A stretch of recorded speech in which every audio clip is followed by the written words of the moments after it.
aware of the time of the day or night where your brain detoxes, where your mind actually clears. And interestingly enough, it is actually during the night. Absolutely. So if you're waking up feeling a bit tired still and not feeling as refreshed as you would like, then stick around, because we're going to go through 5 really, really important things that will help you understand a bit more about the mind in terms of detoxing and sleep and how to get that better quality deep sleep. So, hello everyone, it's Dr. Lisa and Dr. Britt. Hi guys. And we're chiropractors at Errol Street Chiropractic in North Melbourne. And this is a really, really important topic because sleep is happening for most of us for a quarter to a third of the day. And it is really important to understand what happens during sleep so we then make sure we're getting enough good deep sleep. So it's great for us to do these videos because we get to understand more as we're researching. And I came across this amazing scientist, neuroscientist called Jeff Iliff, and they've been doing quite a bit of research around when the brain detoxes, because what they found was that it actually happens during a deep sleep during the night. Yeah, it is during that night time. So what happens, how clever the brain is, we have a fluid around our brain called our cerebrospinal fluid.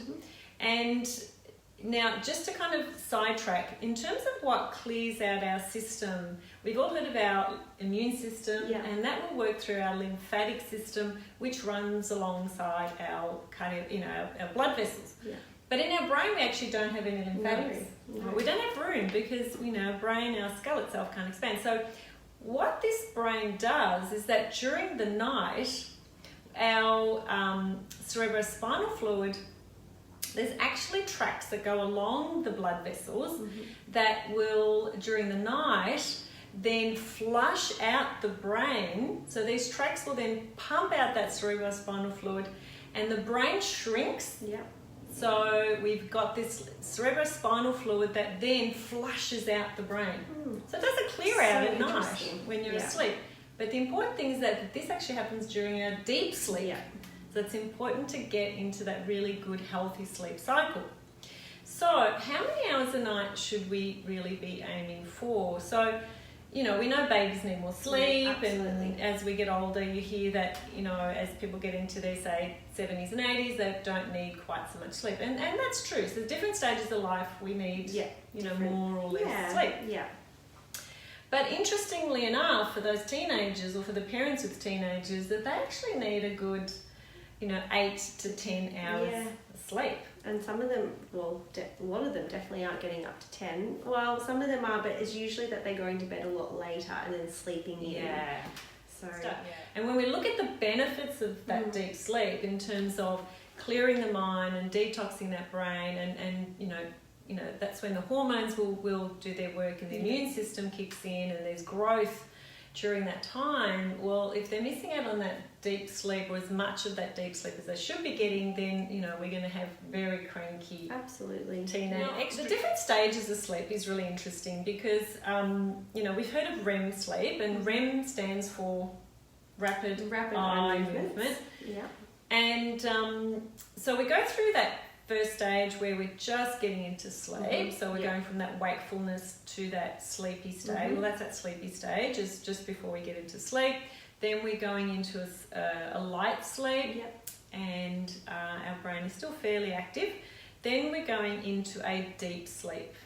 Okay, and we will go through the second, third, and the REM sleep. It tends to chop and change. Yeah, it's not just 1, 2, 3, 4. We'll kind of go in between. Yeah. But when we're in that deep sleep, our brain waves are in that delta wavelength, which is 1 to 4 hertz, which is a really slow wavelength, and that is when all this amazing brain shrinkage, CSF, clean out. It's when the cleaners come in. Absolutely, it's very fascinating. Cool. And then, we've got the REM, which is our dream state. So the interesting thing there, and that our arms and legs become paralysed when we're in the dream state, so we don't enact our dreams. So we've gone through, how much sleep do we need, but what are the benefits of getting that deep sleep, apart from really cleansing out that brain? So I feel that a lot of people do complain to us as practitioners, like, oh, I'm waking up just so tired still. And I really feel a lot of the time it is because they're not getting enough of that staying deep in that sleep. real light amount of sleep during the night. So the benefits are, we kind of touched on them before, it is the time when our tissues will repair. Okay, so that's when, you know, we've exercised, we've done what we've done, and that's, you know, a lot of that repair will occur.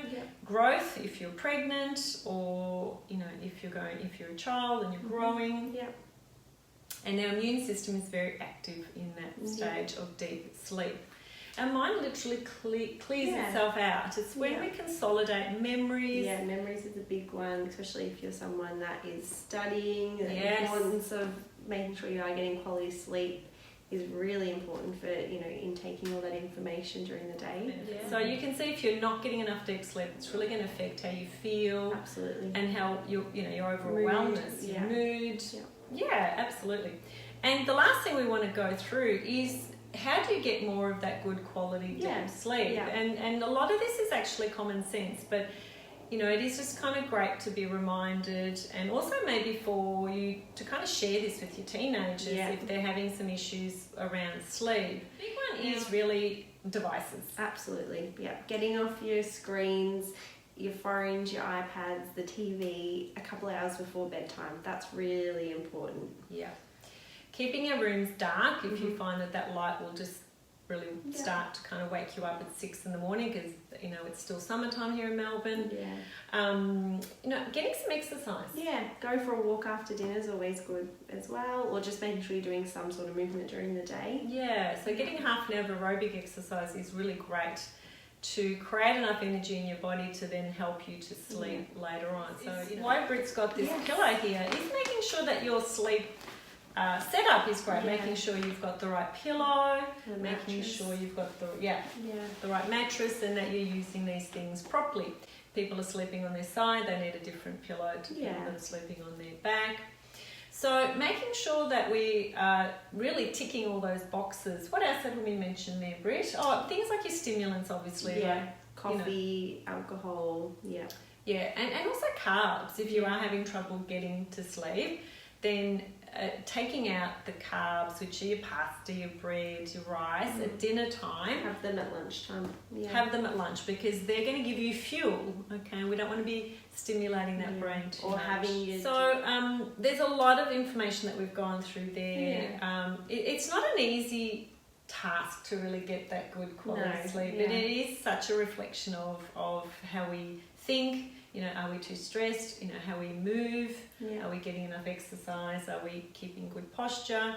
And, you know, how we eat. It's really important that, you know, it is a reflection of the day. So, well, how do you know how much deep sleep you're getting? And we should really be getting about 13 to 23% of our 8 hours, say, of deep sleep. But to actually figure that out, then there's a lot of devices out there, and Britt's got a really cool gadget here. This is what spurred our little video today. I was telling this when we got back from Christmas that I've got a Garmin, like a active watch. So one of the great things that I've been doing is wearing this to bed overnight, and it actually tracks my sleep. If you've enjoyed watching and listening to today's video, if you have any questions, please feel free to message us or ask in the comment section.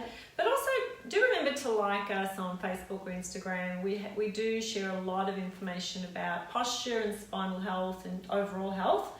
So remember to like us, and you'll be able to watch more of these sorts of videos. And I'm sure Garmin will be calling us this afternoon. All right, Britt. Well, thanks for that. Thanks, guys. Thanks for watching. And I'm sure Rachel's watching. I spoke to them earlier. I can't see from there. I can't see from here either. All right, guys. Have a fabulous rest of the day, and we will see you all next time. Bye for now. See you guys.